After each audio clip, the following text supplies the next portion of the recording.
Hello everyone and welcome to another video. Today we have the post-match interviews for the players and manager for that 2-1 win against Brentford. The last ditch winner by Scott McTominay. A brace coming off the bench in 6 or 7 minutes.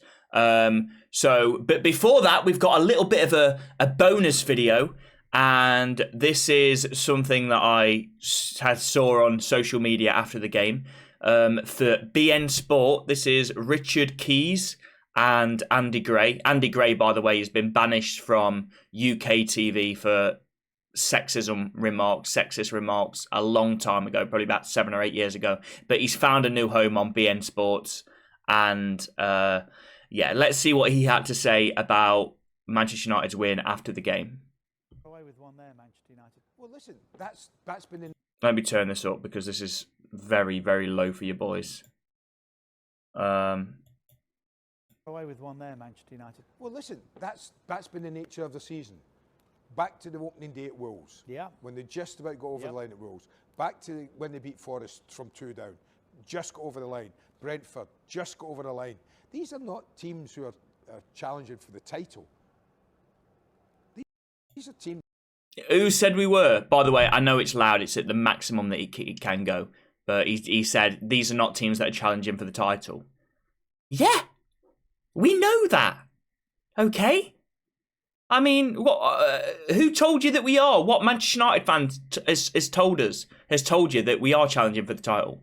We're under. Nobody is under any illusions that we're going to be challenging for the title. Nobody.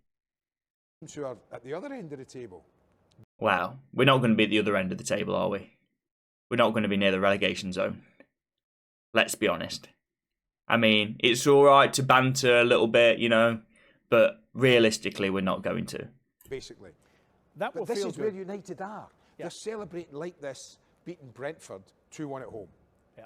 Celebrating like this versus beating Brentford at home. You've just scored two goals, right? Beyond the 90th minute. Yeah? Of course you're going to celebrate that. You know, if the celebrations would be a little bit different and if the circumstances were different. The celebrations would be different if we beat Brentford 3-0 and cruise to a victory. The celebrations would be a lot tamer because it would just be like, okay, that's a routine victory.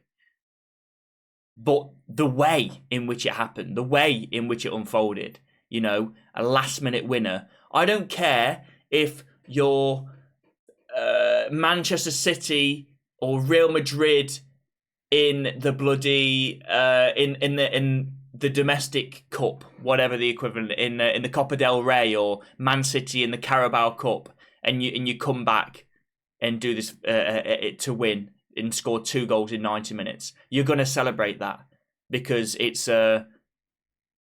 you're on a high. You're not going to go, no United fan is going to go, wow, yeah, okay, we scored, but I'm still unhappy. Like, nobody's going to do that. You can be elated with the victory in how it happened, but you can also be sort of disappointed with the performance. And you know it's papering over the cracks. I'm fully aware that it papers over the cracks, right? And it doesn't even paper over the cracks because it's there to see, you know. I don't think it papers over the cracks. Nobody's under the illusion that was a good performance, even with those 2 goals at the end. Nobody. So to say that, it's a bit ridiculous. That surely is just. I hope that is relief more than anything. I hope it's relief. It's not relief, mate. We are genuinely celebrating because we're happy. We're not relieved. This is relief. Oh, God. This is happiness. Yes! That's what it should be. A team under Alex Ferguson doing that, Fergie would be relieved. He'd go in the dressing room and I bet he'd have a go at everyone in him. Yeah. Okay. Look, Fergie, by the way, if we did that under Alex Ferguson, we would celebrate, by the way. That's absolute bollocks that you're chatting there, mate. Under any team, in any circumstances, if that happened in a game, you come back to win 2-1, 90 plus minute goals, you're celebrating. right? It doesn't matter who it is, whether it's Fergie or whoever. Now, what he said there is correct. Is Ten Hag going to go in the dressing room after and say, look, that's not good enough, that's not sustainable? My guy's acting as if he's not going to do that. As if he's in the dressing room. As if he understands what Ten Hag has said to the players after. You have no idea what he said in the dressing room.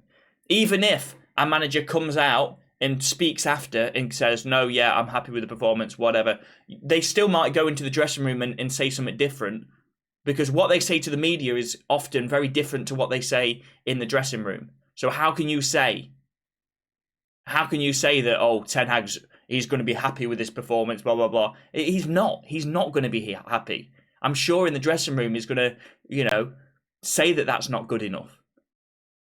For just winning. Brentford were terrific, in fairness.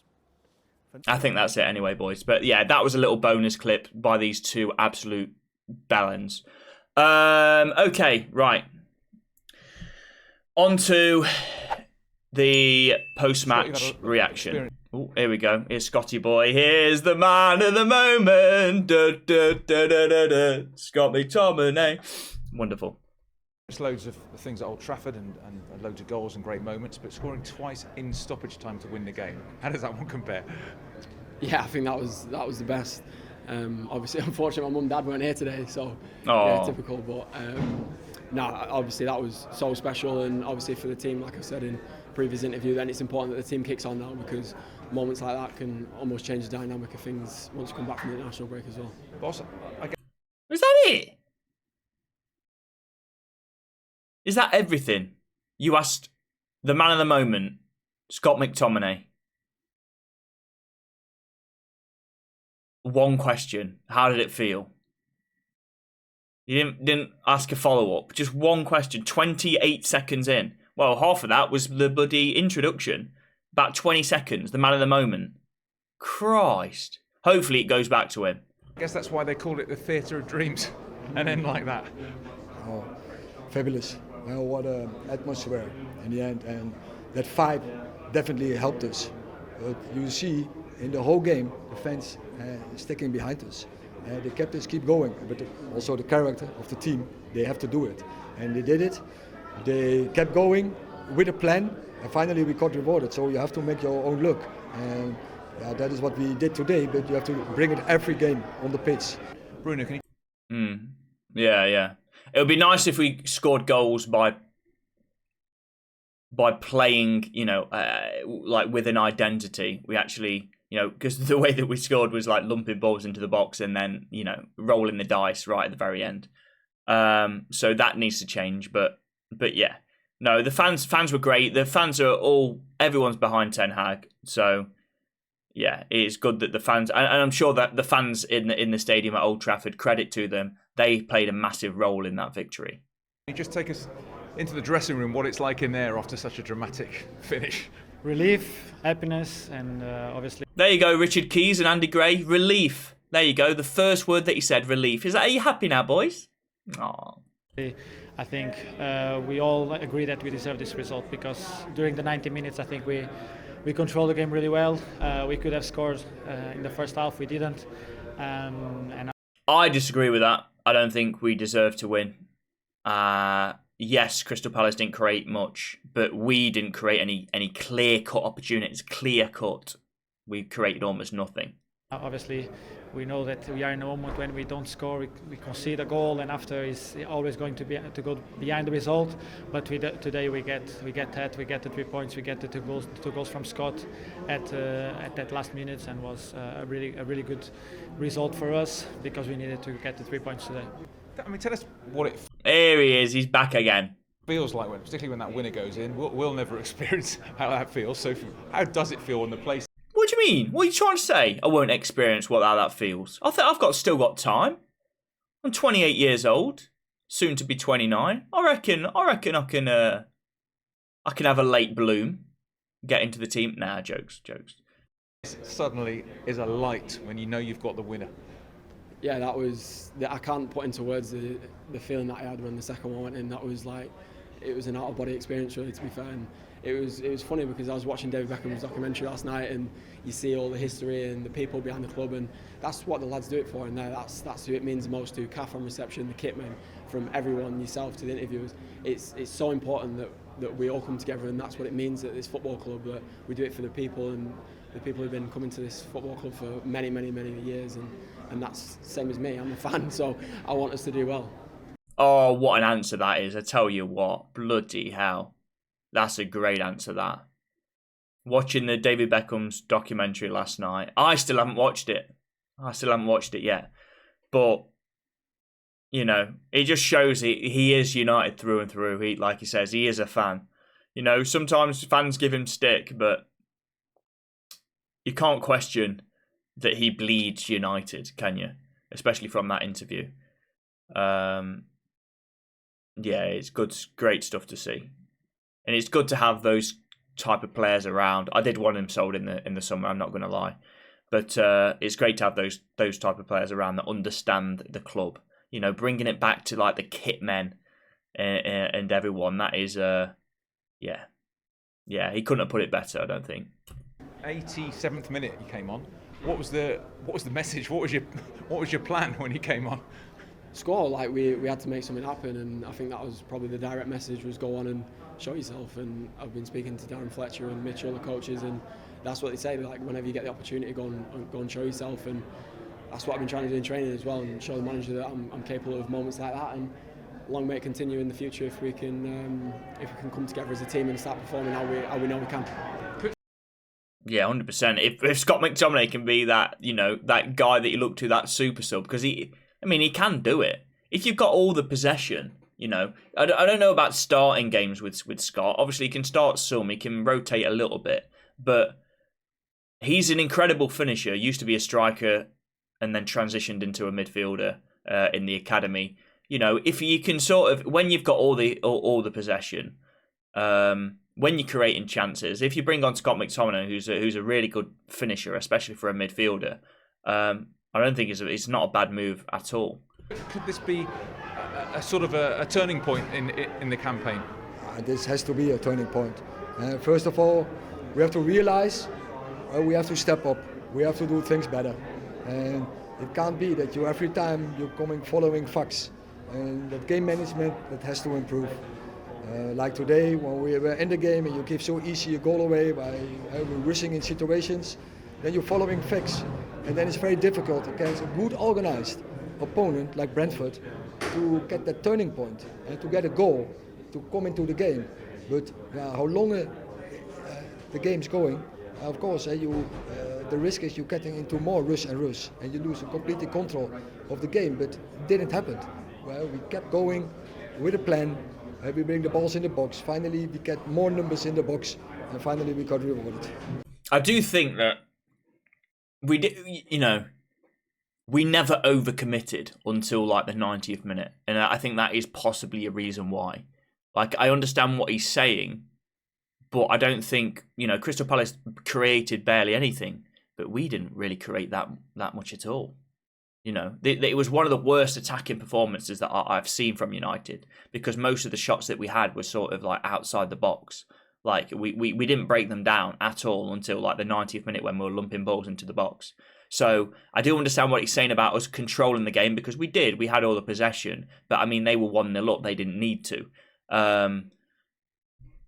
So yeah, I don't think we overcommitted. So what he's describing there as, you know, sometimes if you're 1-0 down and you're trying to score, you overcommit, but that didn't happen. Well, I don't. What he's meaning by that didn't happen. Crystal Palace didn't, like, you know, exploit us on the counter attack because we're leaving spaces open because we're trying to overcommit to get a goal. It didn't happen because I don't think we did overcommit at any point. You know, I don't think. Yeah, I think we were very resolved in attack. We didn't.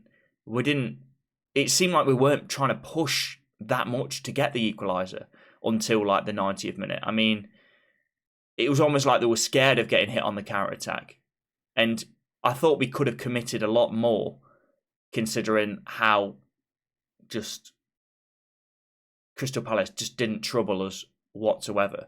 I thought we could have committed more, but yeah. Oh well, we got the victory in the end.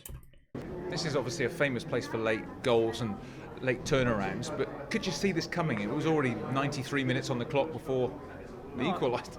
That's what the manager is always saying about the subs. I think last year was the team with the most goals from players coming from the bench, and this is has to be the mood for everyone that comes out of the bench. You know, I know it's difficult to be on the bench. Everyone wants to play, everyone wants to play long spells. But Scott came on for 5 minutes and he scored 2 goals. And as you said, like it's Fergie time at United. It's quite normal to score at this time of the game, and a part of being Fergie time has to be an academy player scoring too. So Scott gave us the win today, and we are really, really happy for him because, as I said, a part of the 2 goals is the desire and the togetherness that we had during the whole game, and the effort that everyone that came on into the game put to help the team. That was really good.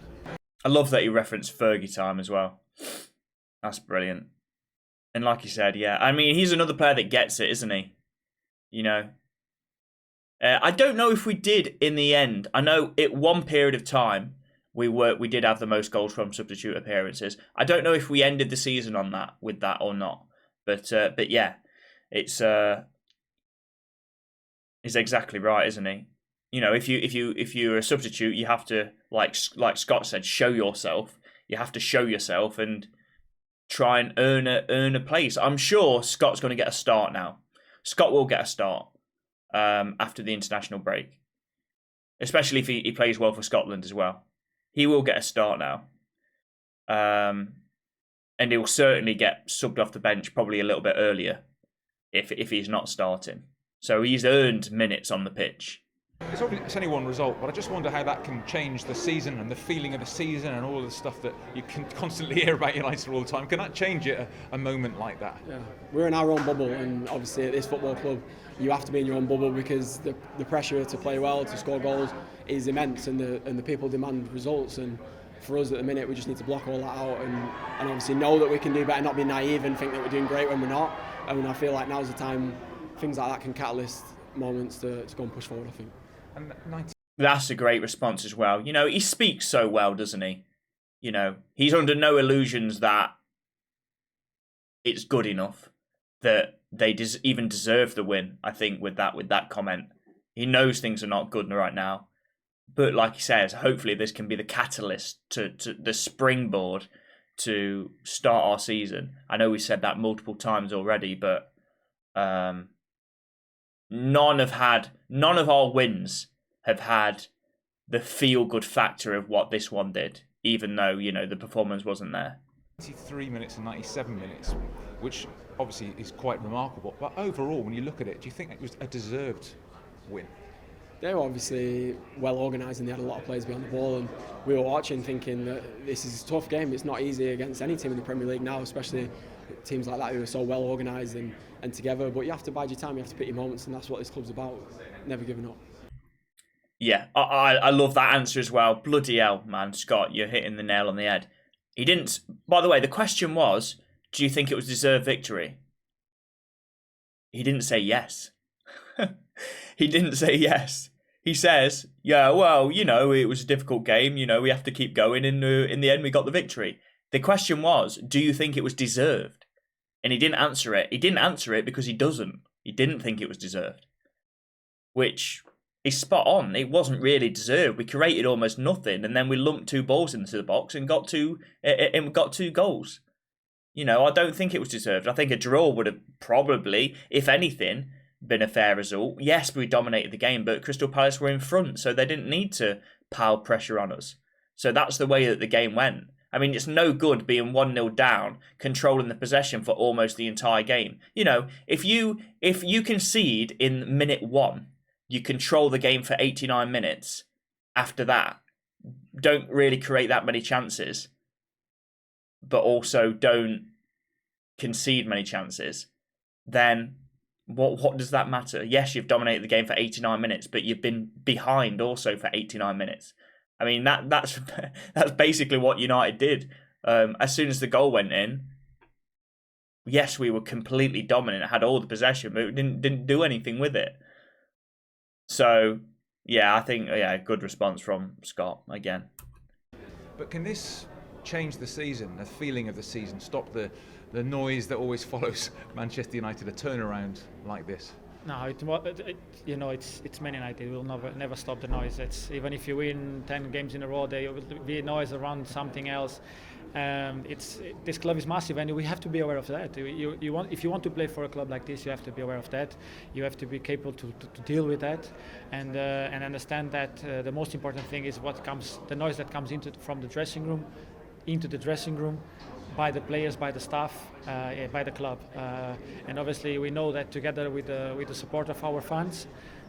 Because as again we saw it today, we're losing the game. We know it's some boos every time. That's quite normal. But you see when we get 1-1, how they get behind us and they believe with us to get the result, and that's what is important for us. Yeah, I think the enormity of the club, like he said, there's always something. Now Marcus Rashford got sort of subbed off, so there's going to be something in the media about Marcus Rashford, about his attitude and stuff. There's always going to be something. But, that's why the players, they probably do have to be in their own bubble. I don't want Bruno, Scott, whoever. They're not going to be listening to me anyway. But it's probably best that they don't. To be honest, it's probably best that they're in sort of their own sort of bubble and just listen to Ten Hag, because if you focus on what the media report, then you just get pissed off all the time, basically. And at the end, although everybody's got an opinion, the only opinion that matters really is Ten Hag's. This place has been such a fortress for so long. I think it's 31 unbeaten until recently. Is it important to get that back again, and could this help? Has to be, because we know that everyone, when it comes to play at Old Trafford, has to feel that it's not a good place to come. It's a good stadium to come, but it's not a good place to play and not a good team to play against. And we have to get back that feeling that we are an aggressive team. We are a team that when we play at home, it's difficult to beat and it's difficult to get something from you. Yeah. I mean, we could have, if we lost today, would have lost 3 home games in a row, and that's after having a really amazing run of games unbeaten at home. So yeah, we needed a result today, and hopefully we can regain that solidity at home. Scott has always had a goal in him, but when he came on in the 87th minute, what were your instructions to him? Score 2 goals. He said that in his post-match presser as well. He loves that. That's his favourite joke. Look at the smile on his face, looking straight at the camera as well. Says the joke, look straight at the camera, like I've got the banter. You have got the banter, Ten Hag. You've got it. No, he loves it. You can't expect that, but with Scott, you get drive on the pitch, you get energy on the pitch, and he can make a goal. He can arrive, and his willingness is very strong, and his feeling for his club is very strong. It is with all his heart. So he will always defend the colours of his club, and he earns absolutely the badge. Everyone's seen you score goals internationally, which is a great feeling as well. Now you're turning it to club form. When you look at your overall goal-scoring form for club and country this season, it must give you a lot of confidence whenever you play for club or country. Get him up front, mate. Get him up front. Yeah, but obviously that's important to get in the box and score goals, and you want to contribute as much as you can in that respect. And it's opportunity. That's probably the most important thing, is playing and helping the team whenever you can. Well, he don't sound Scottish though, does he? Probably because he's been in England at United's academy since he's 7. But yeah. Well done today. Thanks, mate. Wonderful stuff. Oh, still one more. Now, no rest for you, but I mean, chance to play for your country, which you always enjoy. Yeah, it's something really special and important. Obviously, playing for your country, and I will play in my hometown too. So having family and friends around to see the game is always something nice. And represent your country is nothing better than that, because I think for me it's the peak of your career, because you always dream to play football, you always dream to play in certain clubs. I think when you play in certain clubs you always want to achieve the national team. That is where the best Portuguese players normally used to be. So I'm really proud to be part of that, and now it's time to get there, my head, and get good results to get the qualification done. Yeah, and he's like Mr. Portugal at the moment. Like he's their key player. He's their best player. Well, he's their talisman. Thank you very much. People obviously talk about United all the time, but the spirit of the side, what we saw today, what does that say about the spirit of the team? It tells me I'm very proud of that. That after all the setbacks we have, that is not easy for a team to deal with the dressing room. But then you... I've said this so often, and this is why people saying Ten Hag out, right? They're idiots, right? He's alluded to this, right? Now, after a win, he said after all the things that have happened in the dressing room, you know, he's basically saying that has influenced the team. He's saying that Sancho situation influences the team. Anthony, Greenwood, you know, all of these things have to have an impact on the dressing room, you know. And he's saying that after all these things, this team, this squad, still have a strong character. But I think people just assume that hasn't have any effect on the dressing room whatsoever. That the Greenwood situation hasn't had any effect. That the Anthony situation hasn't had any effect. That, you know, Sancho situation, it doesn't have any effect. Like, people, that's going to have a massive effect, and people don't take that into consideration when they think about Manchester United's poor start to the season. Well, yes, we've had such turmoil, such the injury crisis I didn't even mention as well. Nobody mentions that. But that has had a massive impact on the team, and I'm sure that's had a massive impact on the start to the season. The mentality of the team as well. You think of players making mistakes, uncharacteristic mistakes. That could be just... that could be a sort of a response to everything that's going off field. The mentality switch. See that the dressing room is connected, and they will fight for each other, but we have to do it always. And we really make that as an issue after last defeat against Galatasaray, where we let each other down on certain occasions, and it can't be. And when you play a game, you have to be for 95 or 100 minutes in a game. Finally, boss, is it in a way good to have an international break now, or would you rather keep playing, or maybe you could get some other players back? Of course, you want to build on this and to keep going. But yeah, it is what it is, and you have to deal with it. But I just said in the dressing room, see it as a turning point, but we have to reset, come back with energy, and we have to step up in levels. Yeah, 100%. And I actually think it's a good... The international breaks come at a good time, you know, get as many players back as possible. I think Reguilon will be back. Thinking about players that are going to be back. Reguilon, I think Varane was a minor injury, so that's two potentially the back four that is going to be different. Martinez out for a long period of time. Wan-Bissaka, I ain't got a clue what's cracking off with him. I don't know how long he's out for, but hopefully he's relatively near. No idea. I think he might be out long term. Actually, I don't know. Malacia, I don't know how long, but to have two of the back four would be great to have them back. Right, thank you boys for watching. I appreciate you. Please do like and subscribe. I will be back. But yeah, I think tomorrow morning I'll do another video. I think tomorrow morning it's going to be sort of rating Manchester United's players' seasons so far, giving them a rating out of 10. I think that's what I'm going to do tomorrow. But I appreciate you guys for watching this. Yeah, we're now on the international break, so the videos will slow down a little bit. And Thursday to Monday, starting off this Thursday, I'm going to be on holiday, so there'll be no videos then. But yeah, I appreciate you guys for watching. Please do like and subscribe. Hit that bell notification so whenever I release a video, you get notified. And I'll see you guys soon. Ciao, ciao.